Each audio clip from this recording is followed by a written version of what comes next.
Bonjour et bienvenue dans le podcast de l'association Zero Waste Toulouse. Je suis Chris et aujourd'hui un podcast un peu particulier pour faire suite à notre podcast avec Florent de Cycle Heureux. Aujourd'hui on va parler encore de vélo, mais un petit peu différemment. Et pour ça j'ai demandé à un expert de venir, Boris de 2P2 Bonjour Boris. Bonjour. Alors Boris, tu es le président de l'association 2P2 Est-ce que tu peux me dire en quelques mots ce que vous faites ? Alors l'association, d'abord, elle existe depuis 40 ans. D'abord, elle s'appelait l'association vélo. Et depuis 2013, on a inclus la marche à pied. Donc on milite pour les modes actifs, pour le développement des modes actifs sur Toulouse et son agglomération. Parce que, bien sûr, historiquement, on s'est développé d'abord à Toulouse, mais aussi on a essaimé dans toute l'agglomération et on a créé une vingtaine d'antennes dans différentes communes de l'agglomération. Donc nous, notre objectif, c'est de développer les modes actifs. Donc on milite, on a des actions plutôt festives où on organise des balades, que ce soit à pied ou à vélo, mais aussi on a des actions plus militantes où on fait des manifestations. On fait aussi beaucoup de travail, je dirais, de bureau, de dossiers, où on participe à beaucoup de concertations et on produit finalement pas mal de documents où on donne notre avis sur beaucoup de projets qui sont lancés dans la métropole, que ce soit des projets d'urbanisme ou des projets de voies routières, où on a aussi travaillé sur le PDU, on a produit beaucoup de documents. Et tu dis le PDU, le plan de déplacement urbain, okay, ou autrement appelé plan de mobilité 2020, 25 et 30. D'accord. Du coup, tu connais très bien la situation du vélo à Toulouse. Qu'est-ce que c'est ? Est-ce que c'est une ville très vélo ? Est-ce que c'est facile de se déplacer à vélo ? Est-ce que c'est safe ? Alors en fait, je dirais qu'il y a deux situations. La situation, comme je disais, Toulouse vraiment le centre, où finalement il y a pas mal d'aménagements cyclables, même si c'est pas parfait, loin de là. Je dirais que c'est plutôt facile. Par contre, dès qu'on s'éloigne de l'hypercentre, dès qu'on va dans les faubourgs, là, ça devient beaucoup plus compliqué. Pas forcément besoin d'aller très loin. Par exemple, il y a des grandes avenues radiales qui sont pas du tout équipées d'aménagements cyclables. Donc, je citerai par exemple l'avenue Jean Rieux ou l'avenue Saint-Exupéry, qui sont des axes vraiment importants. Et puis même quand c'est aménagé quand il y a des aménagements cyclables, c'est pas toujours de qualité où les cyclistes n'ont pas forcément toujours l'impression d'être en sécurité. Par exemple, le faubourg Bonnefoy ou la route d'Albi, c'est des petites bandes cyclables. Les véhicules motorisés sont limités à 50. Donc, quand vous avez un gros bus ou une voiture qui vous frôle à 50 km/h, c'est pas confortable. Surtout quand on est collé aussi au fil de stationnement. Et après, quand on va à l'extérieur du périphérique, déjà il faut pouvoir traverser le périphérique. Donc là, c'est pas toujours toujours très facile parce qu'il n'y a pas d'aménagement. Donc on traverse sur les échangeurs au milieu de la circulation. Donc là, faut vraiment, je dirais que c'est plutôt entre guillemets réservé aux cyclistes aguerris. Mais bon, et après, donc plus on s'éloigne, moins effectivement il y a d'aménagements. Alors il y a quand même quelques axes qui ont été un peu privilégiés, je dirais. Par exemple, l'accès à la zone aéroportuaire, c'est plutôt plus facile. Ou de façon générale, le long du canal du Midi, là c'est effectivement un des axes les plus fréquentés par les cyclistes parce que c'est un des plus sécurisés. Même si ce n'est pas toujours très lisible parce qu'on passe d'une berge à l'autre, c'est pas très bien indiqué. Et c'est ça aussi un des défauts des aménagements cyclables à Toulouse, c'est qu'en fait, sur un même itinéraire, on peut être amené, et même des fois sur une même avenue ou un même boulevard, être amené des fois à emprunter une voie de bus, puis après passer sans savoir pourquoi, on nous fait passer sur le trottoir, puis après dans une contre-allée, revenir sur la voie de bus, et ainsi de suite. Donc c'est constamment un gymkhana. Et on n'imaginerait pas faire ça la même chose pour des véhicules motorisés, ça serait impensable.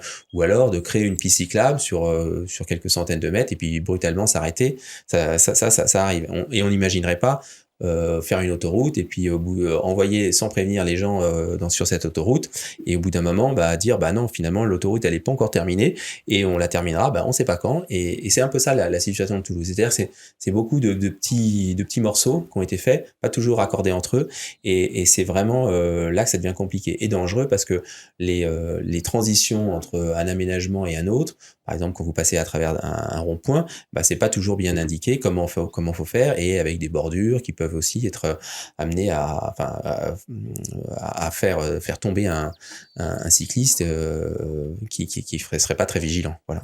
D'accord. Parce que, alors, je suis cycliste à vélo, Oui. comme beaucoup de gens. Oui. J'ai un peu le sentiment parfois que l'espace réservé au vélo, c'est un peu la place qui reste une fois qu'on a mis les voitures, une fois qu'on a mis les places de parking, et une fois qu'on a mis les places de bus. Il reste un peu de place. Du coup, on va mettre les vélos ici, quoi. Alors, c'est vrai, hein, historiquement, en fait, si on revient quelques dizaines d'années en arrière, c'est vrai qu'il y avait déjà, dans Toulouse, il y avait des lignes de tramway qui ont été supprimées, en fait, pour faire de la place à la voiture. C'est le grand boom de la voiture des années 60-70. Et ça continue encore maintenant. C'est-à-dire que maintenant, comme il y a comme on l'a pu le remarquer, de plus en plus de cyclistes, et bien on essaye de trouver un peu de la place on essaye de leur faire de la place un petit peu, mais bon, c'est pas toujours très facile. Donc c'est pour ça aussi, c'est pour ça que le réseau, finalement, il reste discontinu. C'est-à-dire qu'on a fait de la place là où c'était facile, là où ça gênait pas trop les automobilistes, c'est-à-dire en termes de suppression de places de stationnement ou suppression de voies de circulation. Et du coup, et souvent, cette place, elle a été aussi prise au détriment des piétons. C'est-à-dire que ce qui arrive assez souvent, c'est la métropole fait une piste cyclable sur le trottoir. Et ça, on le préconise pas du tout parce que ça génère des conflits et ça induit dans l'esprit des cyclistes qu'ils ont le droit de rouler sur un trottoir de façon générale. Alors des fois dans certaines zones particulières où la piste a été créée, oui, mais en général un cycliste qui a plus de 8 ans n'a pas le droit de rouler sur un trottoir. Or justement de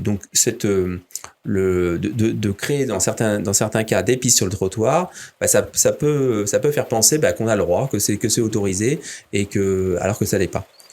Et ça génère des conflits d'usage finalement, et c'est dangereux parce que même si le cycliste va pas très vite, il va quand même plus vite qu'un piéton, et il y a sur les trottoirs, il y a quand même des personnes âgées, des personnes fragiles, et donc finalement un choc avec un cycliste, ça peut faire très mal, ça peut faire tomber quelqu'un et ça peut faire très mal. Depuis le Covid, j'ai l'impression que la circulation ou le nombre de vélos à Toulouse a augmenté. C'est quoi la situation aujourd'hui du vélo à Toulouse? Comment ça se passe, cette cohabitation? Alors, c'est vrai que visuellement, ce qu'on voit, c'est qu'il y a plus de cyclistes. Donc, on n'a pas de chiffres, en tout cas, ou alors c'est des chiffres très partiels, parce que il y a quelques compteurs qui sont installés à Toulouse, en particulier devant la maison du vélo. Là, il y a un compteur qui indique en général environ 3000 cyclistes par jour. Après, comme ça fait moins d'un an qu'il est installé, on n'a pas vraiment de recul pour savoir si ça a augmenté. Mais c'est vrai que visuellement, ça a augmenté. Il y a aussi, il y a eu au printemps dernier une pénurie et qui continue sur le nombre de vélos, de vélos dans les magasins de vélos. Donc, il y a une demande qui est encore forte pour les vélos. Bon. Après, c'est vrai que c'est plus facile de se déplacer au centre-ville, parce qu'il y a historiquement peut-être plus d'aménagements. Il y a des axes qui sont assez utilisés et assez sécurisés, comme le long du canal du Midi ou le long des berges de la Garonne. Après, plus on s'éloigne du centre-ville, moins finalement il y a d'aménagements, et même il y a quand même certaines radiales qui sont où sur lesquelles il n'y a pas du tout d'aménagement cyclable. On peut citer par exemple l'avenue Jean Rieux ou l'avenue Saint-Exupéry. Donc ça devient plus difficile, et puis même quand il y a des aménagements, c'est souvent des pistes cyclables, des bandes cyclables qui sont pas très larges, donc ça peut être dangereux. Mais d'une façon générale, c'est vrai que c'est plus facile il y a plus de cyclistes, il y a plus de cyclistes en ville. Après, sur la façon et le ressenti finalement des cyclistes, il y a une étude là qui est en cours, une enquête qui s'appelle le baromètre des villes cyclables. C'est la 3e édition cette année, donc on doit répondre jusqu'à fin novembre, et les résultats seront dévoilés début de l'année prochaine. L'adresse, c'est baromètre.parlons-vélo.fr. Et c'est jusqu'au 30 novembre. C'est cela. Et cette enquête vise à demander aux cyclistes, les usagers, si c'est facile ou pas, confortable, agréable, et ainsi de suite, de se déplacer dans sa ville. Donc il y a pas mal de questions. Et sur les 2 premières éditions, les cyclistes toulousains, qui étaient quand même assez nombreux, ceux qui ont répondu, il y avait, je crois que la première édition, il y avait à peu près 4000 répondants, et puis la deuxième 4500. Donc c'est quand même assez important, on peut dire, assez représentatif. Et donc ils ont classé Toulouse. En fait, leur ressenti, c'était que c'était plutôt défavorable à la pratique du vélo. Et c'est vrai que ça traduit finalement ce que nous on observe sur le terrain, c'est-à-dire en termes de pistes cyclables, c'était des discontinuités, un manque de lisibilité quand on veut aller d'un point A à un point B, des changements de type d'aménagement sur un même axe. Donc c'est assez conforme finalement à notre vision. Et donc là cette année on va voir si ça a progressé. Alors c'est vrai aussi que Toulouse Métropole, qui développe les pistes cyclables sur la métropole, qui les crée, a plutôt une politique du kilomètre. Donc c'est son indicateur principal en disant chaque année on a augmenté et puis on a plus de 600 km de voies cyclables, voire alors je sais plus le nombre, c'est peut-être même plus que 600, mais ça tient compte de tous les types d'aménagements, y compris des zones 30 qui sont pas réellement des pistes cyclables ou des doubles sens cyclables. Ça veut dire qu'une zone à 30 est considérée comme une zone... Alors un double sens cyclable. Okay. Donc c'est vrai que il y a beaucoup de cyclistes et souvent des cyclistes un peu débutants qui n'aiment pas du tout ces doubles sens cyclables parce qu'ils trouvent ça inconfortable. Même si d'un point de vue danger, c'est pas l'aménagement le plus dangereux parce que en fait, même si on est à contresens de la circulation, le conducteur qui arrive en face nous voit. Donc ce qui n'est pas du tout le cas dans les carrefours, les ronds-points où là qui sont beaucoup plus dangereux pour les cyclistes. Mais c'est ça un caractère un peu inconfortable de la situation parce que c'est souvent des petites rues un peu étroites, mais l'étroitesse fait que les voitures peuvent pas aller trop vite et on a cette visibilité mutuelle. D'accord, du coup tu as parlé de la sécurité. Oui.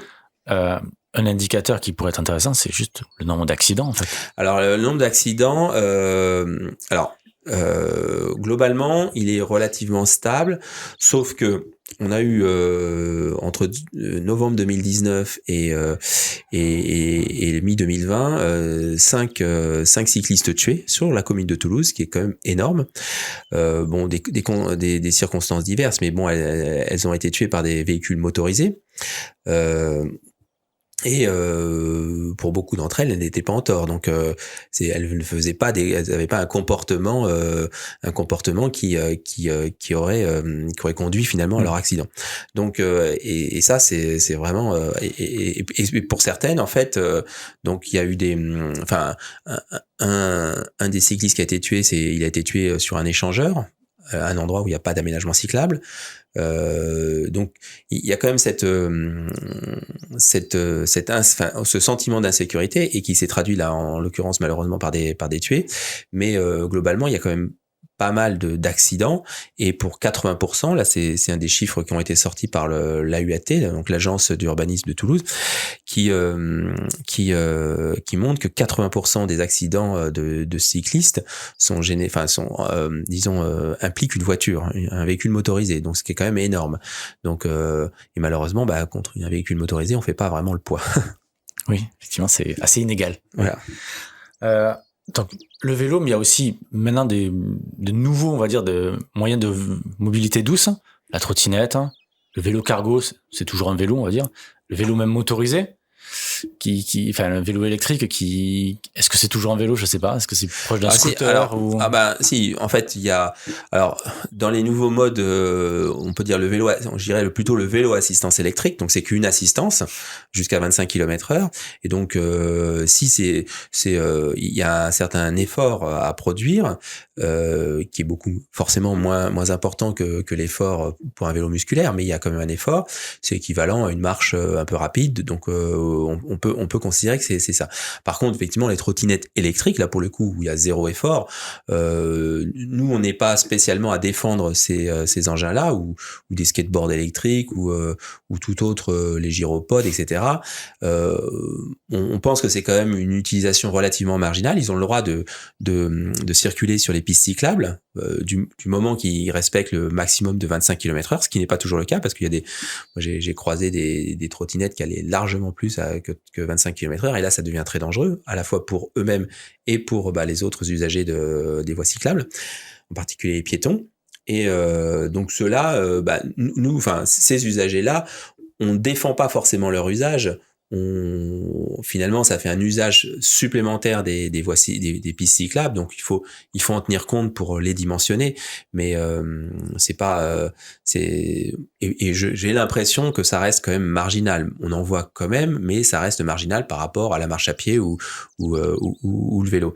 Et la place d'une trottinette et trottinette électrique sur la chaussée, c'est trottoir, piste cyclable ou vraiment la route? Alors, elle est autorisée à aller où en fait? En fait, une trottinette électrique, ça ne doit pas être sur le trottoir. Ça peut être sur une piste cyclable ou sur la chaussée. De la même façon que en fait les pistes cyclables ne sont pas, enfin on n'est pas obligé de circuler sur une piste cyclable à vélo. En fait, pour que ça soit obligatoire, il faut qu'il y ait le panneau bleu en cercle bleu, enfin un panneau circulaire bleu. Si c'est un panneau, et maintenant ces panneaux circulaires bleus, on n'en voit quasiment plus. Les seuls qu'on voit maintenant, c'est des panneaux rectangulaires qui sont, enfin carrés bleus, et cela ça indique une piste cyclable, mais il n'y a pas d'obligation légale à rouler sur ces pistes. Et des fois, effectivement, il y a beaucoup de cyclistes qui ne roulent pas sur ces pistes cyclables parce que, comme je l'ai dit tout à l'heure, c'est discontinu. C'est-à-dire que si au départ, si vous allez d'un point A à un point B, imaginons, et ça arrive assez souvent, hein, sur une même avenue, au départ, vous allez peut-être, il n'y a pas d'aménagement cyclable parce que l'aménageur a considéré que c'était pas utile, vous n'avez pas la place ou je ne sais quelle raison, donc vous êtes sur la chaussée.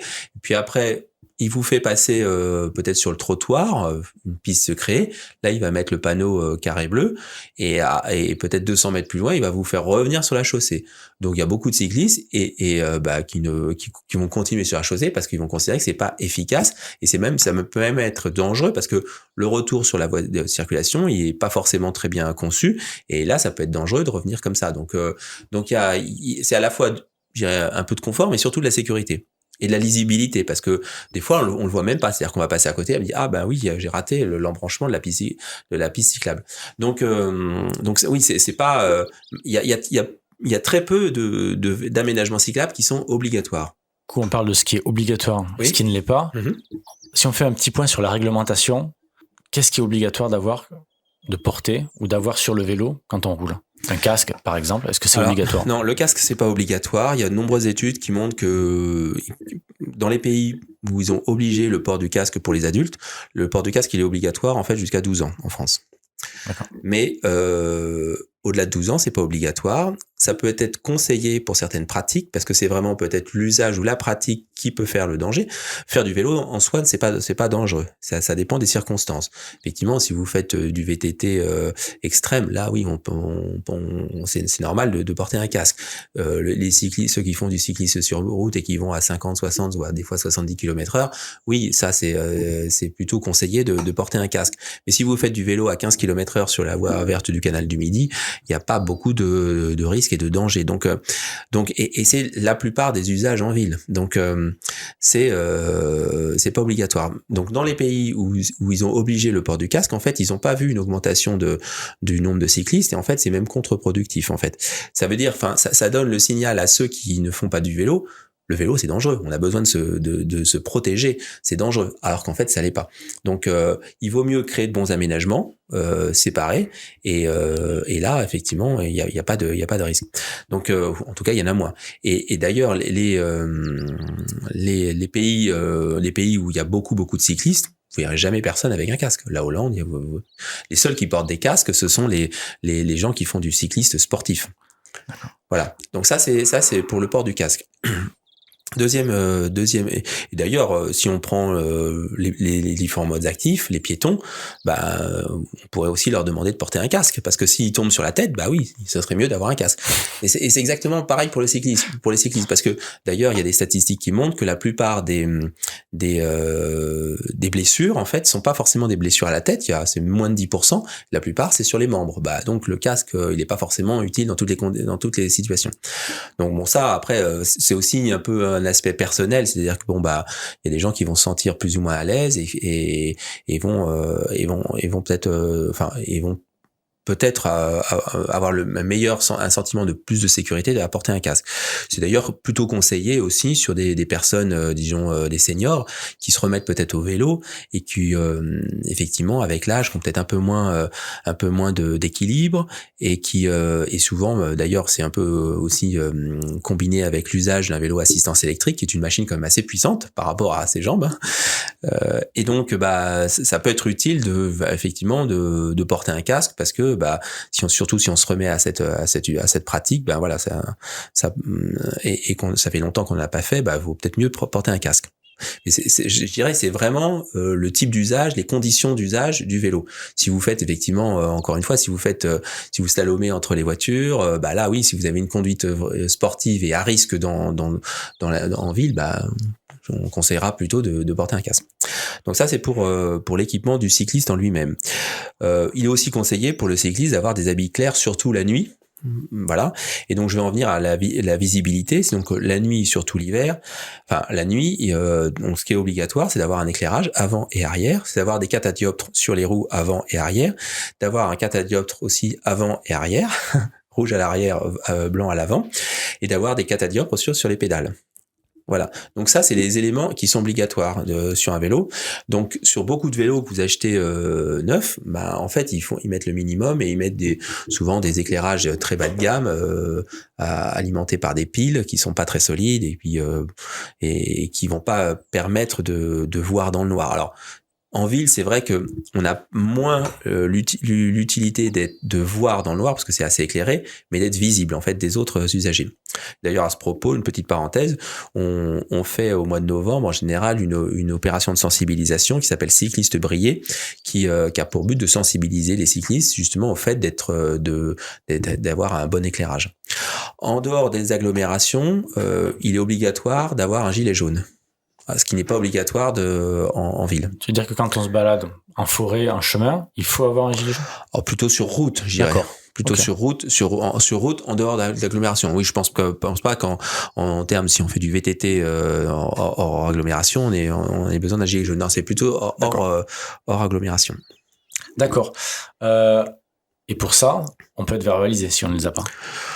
En toute rigueur, oui, on pourrait être verbalisé, mais bon, après, je pense que peut-être que la police a peut-être d'autres priorités. Okay. Après, c'est aussi pour soi, c'est que, comme je disais tout à l'heure, c'est que si on rencontre malencontreusement un véhicule motorisé, on est moins protégé, on n'est pas protégé par une carcasse de tôle, donc c'est vrai que c'est aussi sa santé, sa vie qui est en jeu. Donc c'est vrai que c'est son comportement et finalement avoir le matériel qui est adapté à son comportement. Et d'ailleurs dans les organes qui sont aussi obligatoires à vélo, il y a bien sûr des freins. Il faut aussi bien vérifier ses pneus, que ce soit des pneus qui soient pas usés, pas complètement craquelés, etc. Donc, qui soient bien gonflés, et ainsi de suite. Faire réviser son vélo tous les ans, ça me paraît être normal. Non ? Oui, de toute façon, je pense que la plupart des gens qui ont un véhicule motorisé, c'est ce qu'ils font avec leur voiture. Ils vérifient la pression des pneus régulièrement parce que des pneus, ça se dégonfle, que ça soit des pneus de voiture ou de vélo. Il y a des fuites. Donc, de toute façon, même si c'est pas crevé, il faut effectivement les regonfler. Et ça peut être aussi des pneus sous-gonflés, un facteur de chute et donc d'accident et de blessures. Donc, il y a ça. Une sonnette aussi, c'est obligatoire. Donc, pour un avertisseur sonore, il faut l'utiliser mais pas en abuser. C'est-à-dire que sur une voie, si je reprends mon exemple de la voie verte du canal du Midi, sur laquelle il y a quand même beaucoup de piétons qui se promènent, il y a des joggers, etc. Quand on arrive à vélo et que le passage est bouché par d'autres usagers, on peut avertir de sa présence, mais faut pas que ça soit agressif et il faut que ça soit suffisamment loin pour pas que les gens se sentent agressifs. Alors bien sûr, s'ils réagissent pas, on peut peut-être élever un peu le niveau sonore, mais il faut pas que ça soit non plus agressif. Mais ça peut être utile et c'est obligatoire d'avoir une sonnette. On parle aussi d'immatriculation, un système du coup pour identifier les vélos. Qu'est-ce que c'est exactement ? Alors en fait, depuis le 1er janvier 2021, pour tous les vélos neufs qui sont vendus, ils doivent être marqués d'un numéro unique. et c'est doit être le vendeur du vélo qui doit mettre ce numéro sur le vélo, sur le cadre du vélo. Donc ça doit être, c'est soit en fait gravé, donc par des machines à micro-percussion, soit via des étiquettes autocollantes. En fait, ce système-là, c'est pour lutter contre le vol et lutter contre le recel. Et donc, et favoriser finalement disons permettre aux autorités, à la police et gendarmerie, de retrouver des propriétaires vélos quand ils retrouvent des vélos qui ont été volés, quand ils font des opérations et qu'ils arrivent à retrouver un certain nombre de vélos, quand ils démantèlent des filières de voleurs. Et ça permet de retrouver, ça permet de ce numéro faire le lien entre le vélo et le propriétaire. C'est aussi obligatoire pour les vélos d'occasion vendus par des professionnels depuis ça le 30 juin, le 1er juillet de cette année 2021. Nous on fait des séances, je vais faire ma petite pub aussi, j'en profite. On fait des séances de marquage. En fait, c'est pas pour gagner de l'argent, mais c'est surtout pour essayer d'aider contre le vol. Donc en fait, ça a plus un aspect un peu dissuasif, et ça sera d'autant plus dissuasif que la plupart des vélos auront ce numéro. Donc c'est pas une plaque d'immatriculation, c'est un moyen de retrouver un propriétaire quand un vélo. Et donc ça peut être dissuasif. Bon, c'est vrai aussi que ce qu'on entend souvent parler, c'est qu'il y a des filières finalement de voleurs qui volent des vélos et qui après les exportent en dehors du territoire français. Et donc malheureusement avec ce système-là, ça ne fonctionne pas. Ce système est français. C'est un système français, okay. Mais il y a un certain nombre de pays européens qui commencent à s'intéresser à essayer de déployer ce système-là. Alors originellement, c'est comme la Fédération des usagers de la bicyclette qui a lancé ce système-là. Donc au départ, c'était un système qui s'appelait Bicicode. Et maintenant, il y a différents opérateurs, donc pas seulement Bicicode, mais d'autres opérateurs qui font ce marquage entre guillemets, c'est un marquage du vélo. Et donc en fonction du magasin de vélo qui va vous vendre le vélo, il y aura un système ou un autre, mais tous les numéros sont rassemblés dans un fichier unique, national unique, et qui est accessible par la police et la gendarmerie. D'accord. J'ai l'impression qu'en fait que pour toi, beaucoup de problèmes en fait de la cohabitation de voitures, vélos et piétons viennent en fait un problème d'aménagement en fait de la chaussée, et pas forcément, comme certains pourraient le penser, de comportement en fait. Un problème de comportement, à ton avis, c'est quoi? Enfin, ce qui fait que ça peut vraiment mal se passer? En fait, je pense qu'il y a les deux. Il y a le comportement, parce que en fait, si on met beaucoup de personnes sur un espace restreint, il va y avoir des tensions. Ça va créer des tensions des uns et des autres, même si au départ les gens sont pas forcément agressifs. Mais moi récemment, c'était la semaine dernière sur la digue le long de la Garonne. Et j'étais je roulais de front avec une autre personne, on discutait, et c'est vrai que c'était en fin d'après-midi. Il y a quand même beaucoup de gens qui à la fois qui reviennent de Blagnac, de la zone aéroportuaire, il y a beaucoup de promeneurs, donc c'est quand même un espace pas très large, et il y a beaucoup d'usagers. Donc on discutait, on allait à une vitesse pas trop rapide à vélo. Et il y a un autre cycliste qui est arrivé, qui a commencé à klaxonner assez agressivement pour qu'on se rabatte. Puis c'était pas forcément très facile de se rabattre tout de suite, donc ça a pris quelques dizaines de mètres. Puis après, donc on s'est rabattu, et la personne a commencé à nous invectiver, et à la fin à faire un doigt d'honneur. Donc il commence à y avoir des tensions entre usagers et des comportements, je dirais, un peu agressifs ou irrespectueux. Bon, ça c'est parce que effectivement, l'espace qui est alloué actuellement aux modes actifs est vraiment trop restreint. Et après, il y a aussi un sentiment, je pense, qui est des automobilistes qui sont souvent, bien sûr, c'est vrai que Toulouse est une ville assez embouteillée, donc la circulation n'est pas toujours très facile en voiture, et qui sont peut-être un sentiment de jalousie quand certains cyclistes entre guillemets grillent les feux rouges, ou sont pas forcément très respectueux avec le code de la route. Bon, il faut savoir que il y a certains panneaux qui autorisent, donc sur certains carrefours à feu, des petits panneaux qu'on appelle les M12, c'est des CD de passage cycliste, où donc ils sont installés, alors pas encore, ils sont pas déployés sur tous les carrefours à feu, mais qui autorisent le cycliste à passer même quand le feu rouge et quand le feu est au rouge. Mais donc ça, c'est un droit que le cycliste a, mais il a aussi des devoirs, c'est-à-dire il doit céder le passage aux piétons qui ont à ce moment-là le droit de traverser, en tout cas, ils ont la priorité pour traverser, et aux autres usagers, ça peut être des automobilistes qui viennent dans d'autres directions et qui eux aussi ont le droit de traverser le carrefour.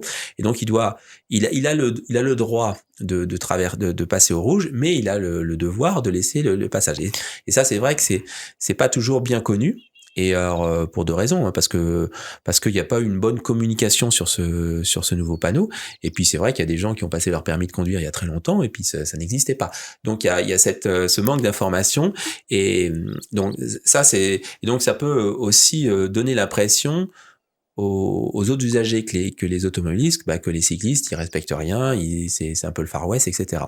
Et il y a aussi le fait que c'est vrai que comme il y a de plus en plus de cyclistes, l'espace donc ça déborde sur les voies aux véhicules motorisés. Les cyclistes aimeraient bien avoir plus d'espace pour circuler en sécurité, et donc il commence à y avoir des frictions, malheureusement. Mais quand on voit que statistiquement, que la plupart des trajets qui sont réalisés en voiture en ville, ils font moins de 3 km, c'est vrai que l'usage de la voiture est sûrement abusif dans beaucoup de cas, et il pourrait être fait en mode actif, soit à pied, soit à vélo. Là, du coup, j'ai envie de te demander, parce que un vélo, c'est un objet très, très, très banal. Enfin, presque tout le monde a un vélo. Aussi, j'ai envie de dire, peut-être sans doute presque tout le monde a une voiture. Qu'est-ce qui fait finalement que les gens, pour un trajet petit, 1, 2, 3 km, ils vont le faire en voiture plutôt qu'en vélo? Il y a une certaine habitude, en fait. Et puis, la voiture, ça depuis plusieurs dizaines d'années, et ça l'est encore, hein, c'est un symbole de réussite sociale, un très grand symbole. Et donc il y a c'est difficile de revenir en arrière. Quand on imaginait, il y a quelques dizaines d'années, il y a des pays donc c'est vraiment un statut social qu'on a eu, que la plupart des gens ont eu du mal à acquérir. Et puis maintenant, on leur dit, non, maintenant il faut repasser à quelque chose de beaucoup plus basique, de très simple, puisqu'un vélo c'est quand même très simple. Alors, je parle, peut-être il y a des vélos à assistance électrique qui sont assez compliqués, mais de base c'est quand même très simple, et c'est hyper efficace. C'est le moyen de déplacement le plus efficace qu'on ait inventé.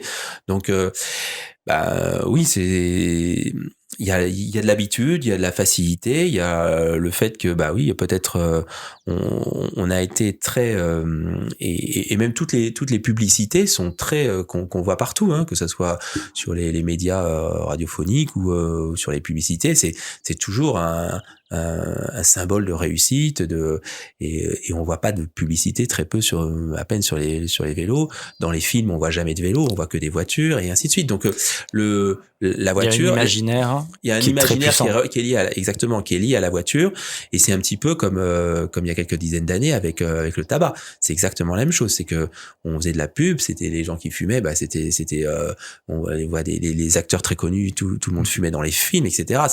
Ça avait une connotation vraiment de personnes qui ont réussi, etc. Donc et la voiture, c'est un peu, on peut faire le parallèle avec la voiture. Là, est-ce que aujourd'hui, pour une personne active, qui a une vie, qui travaille, est-ce que c'est vraiment possible de se passer de voiture?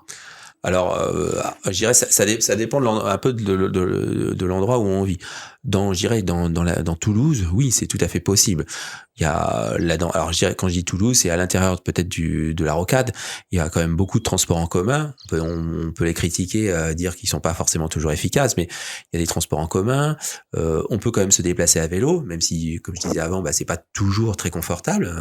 Après, il y a quelque chose dont on n'a pas parlé, et qui finalement, moi j'ai l'impression, étant à Toulouse depuis pas mal de temps, quelque chose qui a changé en fait la vie du vélo, en fait, c'est Vélo Toulouse, en fait.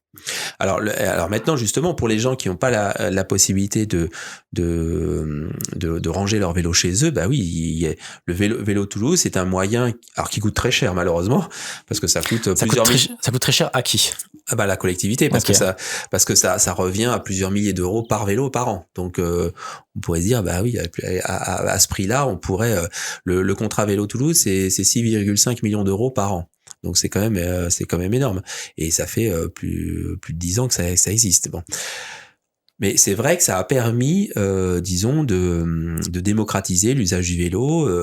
C'est vrai que c'est assez pratique. Quand vous avez pas envie de laisser votre vélo personnel dans la rue, vous avez cette solution-là. Donc oui, ça a permis de démocratiser.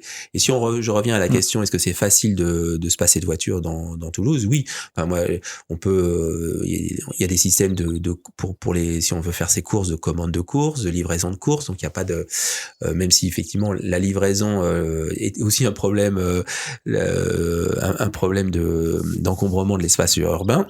Je dirais que ça comme ça. Mais c'est vrai on peut il y a même des systèmes de cyclo-logistique, hein, donc on peut se passer. Si vraiment on doit transporter des objets très encombrants, et ben il y a des systèmes d'autopartage qui existent, donc il suffit de s'inscrire et puis de louer vraiment une journée, même pour partir en vacances, la voiture. Donc il est pas, enfin, à mon sens, il est vraiment pas nécessaire et plus nécessaire d'avoir une voiture pour vivre dans Toulouse. Et donc les usages, si on regarde finalement, si on fait la liste des usages qu'on a à voiture, enfin de la voiture, on pourrait, je pense, largement dire bah oui, ça je vais pouvoir le faire en vélo, ça je vais pouvoir le faire en transport en commun, ça je vais pouvoir de temps en temps louer une voiture. Si je veux même aller à l'extérieur de Toulouse, on peut faire du train plus vélo, c'est très pratique. Alors c'est vrai que c'est un service qui pourrait être largement amélioré, mais c'est un autre sujet. C'est un autre sujet, ouais. Mais c'est quand même une façon de sortir de la ville et puis d'aller dans d'autres villes de la région, je dirais. D'accord. Pour finir, du coup, revenons à 2P2R, c'est quoi les futurs projets de l'asso? Alors en fait, je dirais qu'on a il y a deux gros sujets en fait qui sont enfin sur nos deux jambes. Hein. Donc il y a le schéma directeur piéton d'agglomération et le schéma directeur cyclable d'agglomération. Alors dans le schéma piéton d'agglomération, nous on essaye de travailler vraiment l'accessibilité des écoles et d'essayer de pousser finalement à faire des rues aux écoles, donc vraiment fermer les écoles à la circulation. Alors c'est pas seulement piéton, mais c'est vrai que mais c'est beaucoup piéton parce que la plupart des enfants des écoles primaires, voire même du collège, ils vont à l'école à pied. Donc vraiment favoriser ça parce que c'est vraiment presque là que tout se joue finalement. Si les enfants sont habitués dès leur plus jeune âge à utiliser les modes actifs pour se déplacer, pour aller à l'école, on espère qu'ils continueront ça après dans leur vie d'adulte. Donc là, on essaye de travailler sur ce sujet. C'est pas facile parce que c'est vrai que déjà même dans l'association historiquement on penche quand même beaucoup pour le vélo, mais c'est un enjeu très fort de santé publique, hein, parce que c'est vrai que ça évite effectivement de polluer les abords des écoles, ça permet aux enfants finalement de faire de l'exercice, etc. Ça recrée du lien social, etc. Donc ça a énormément de vertus. Donc ça c'est le premier aspect, donc sur l'aspect piéton. Et après on aimerait bien même une fois qu'on aura travaillé sur les écoles, sur les établissements scolaires, l'étendre finalement plus largement à la ville. Voilà. Et après, on a d'autres. Alors, un sujet qui serait plutôt à la fois piéton et cycliste, c'est finalement revoir les plans de circulation dans les quartiers. Alors, c'est un peu les exemples de Barcelone avec ses Superblocks pour éviter les trafics de transit. Et donc ça, c'est pour apaiser les quartiers et pour finalement... Si vous ne savez pas ce que c'est que les Superblocks, regardez une photo de Barcelone vue de haut et vous allez tout de suite comprendre.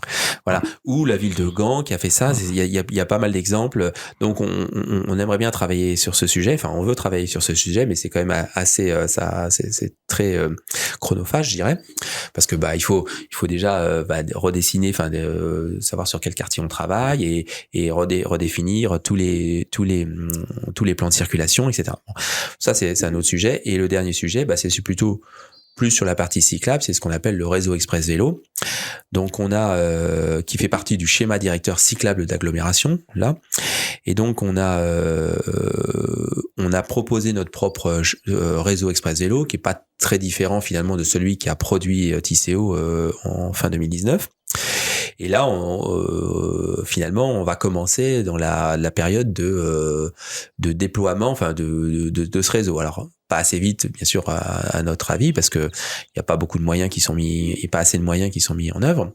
Et on aimerait bien, et on veut faire partie de la concertation en tant qu'usager, parce qu'on veut pas que ça soit seulement quelque chose qui vienne du haut et pour lesquels on pourrait pas donner notre avis et intervenir et le co-construire. Voilà. Super, merci beaucoup Boris, c'était très complet. Du coup, on peut retrouver beaucoup d'infos sur votre site. Exactement. Qui s'appelle, c'est www.2p2r.org. Super, merci beaucoup. Rendez-vous le mois prochain. Au revoir. Merci, au revoir.